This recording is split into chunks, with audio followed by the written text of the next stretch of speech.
You know, one of the things that I love about traveling is eating the delicious foods. And I'm actually towards the tail end of this breakfast, and I have this delicious cherry tomato. But the truth of the matter is that we are all travelers as we navigate our life and our circumstances, right? And we're traveling through this life experience, learning all sorts of things that we didn't know before. And when you know better, you do better. And everybody has a proclivity. That means you have a tendency or an area in your life. We're all experts at something, right? Some in music, some in art, some in science, some in math. Some are polymaths, where you have an expertise in multiple different areas. It's all good, but we all need each other, just as the fingers of the hand. I don't know about you, but if they were to tell me you have to give up a finger, we're going to chop one off, I would say nope, not going to happen, because I need all five.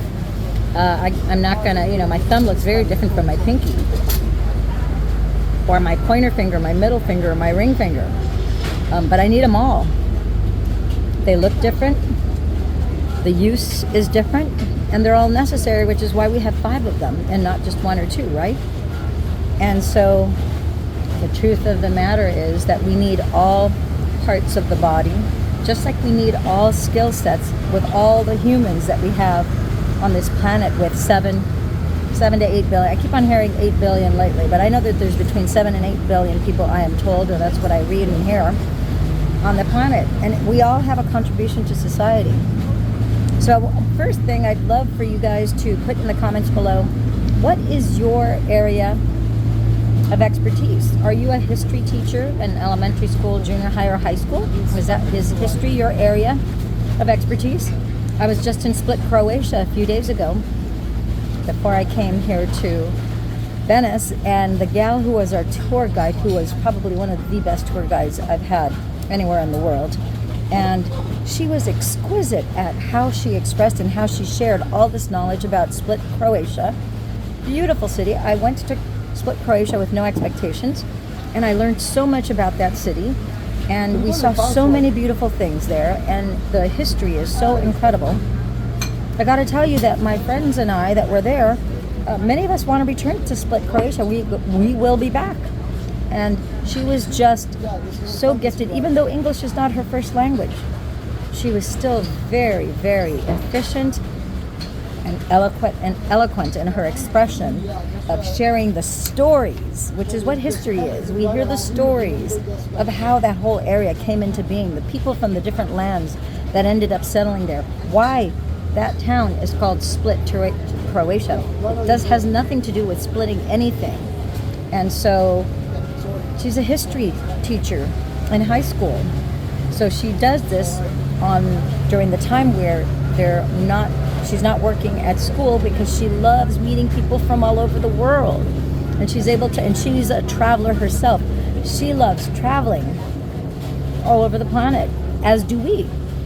And so she knows what it's like to be a tourist, to be a foreigner in a different country, and the curiosities that she has, and how she appreciates the stories that are told to her about the places that she goes, the things and people that she sees and gets to know.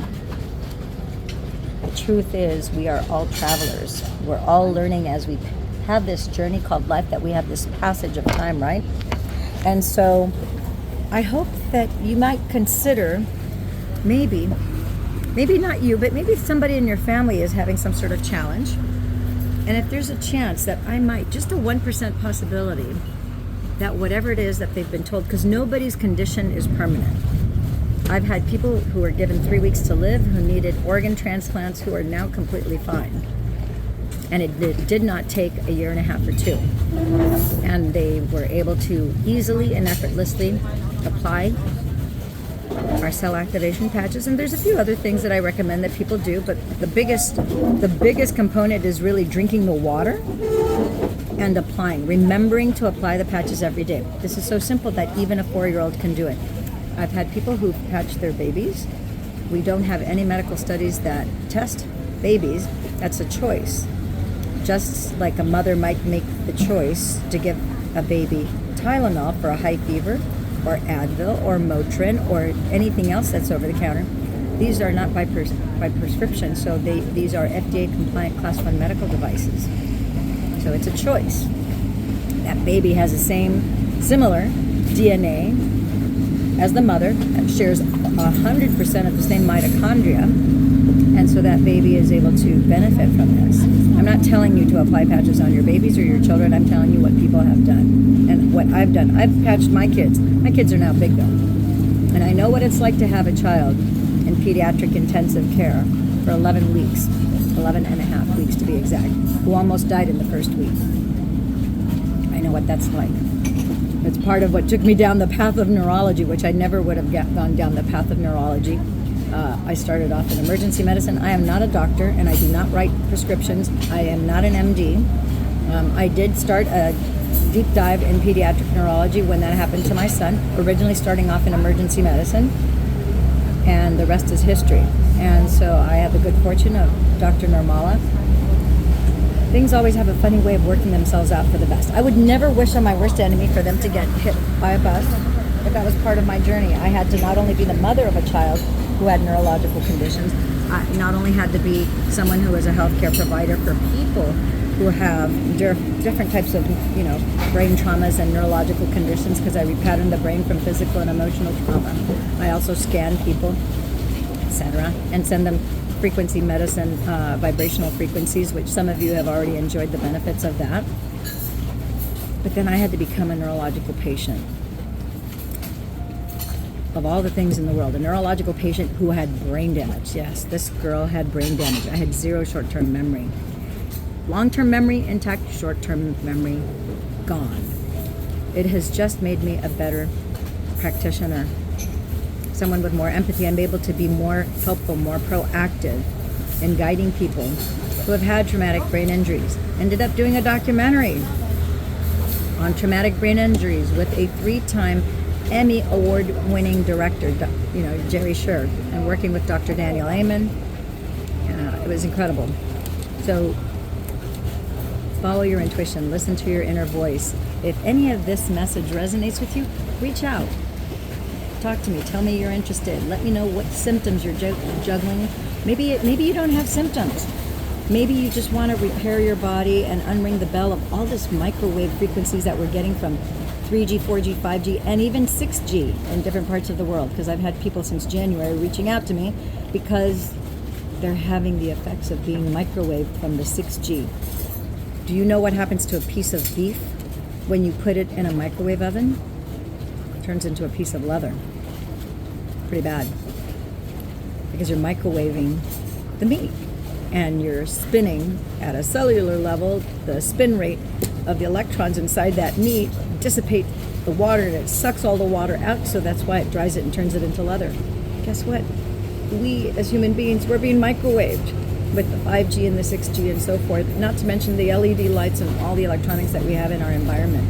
You can unring the bell of that damage and get ahead of that damaging curve and replace and restore your body to a younger, healthier state. Check out, we got another boat. They actually have, very interesting, they actually have trash boats, rubbish boats, that come up to the side port here, and then there are a couple of men or women that will throw the trash, and then they take off the trash, and there's a trash compactor in the boat. Instead of having, trash trucks or rubbish trucks like we have back home in the U.S., more boats. Hope you're enjoying the view. Let me turn this around so you can see. Yeah, see, that's a trash compactor in the middle, and that's a rubbish boat. And behind it, that was the green one, and then the one behind it is a water taxi. There's another rubbish boat. You don't see rubbish laying around or trash here in Venice. I'm amazed at how all the alleyways are so clean. There's no trash or litter anywhere, which is really nice. Oh, and look at someone on a gondola. Isn't that romantic? All right, my friends and gems, I think this is a beautiful way to end this. Ciao for now.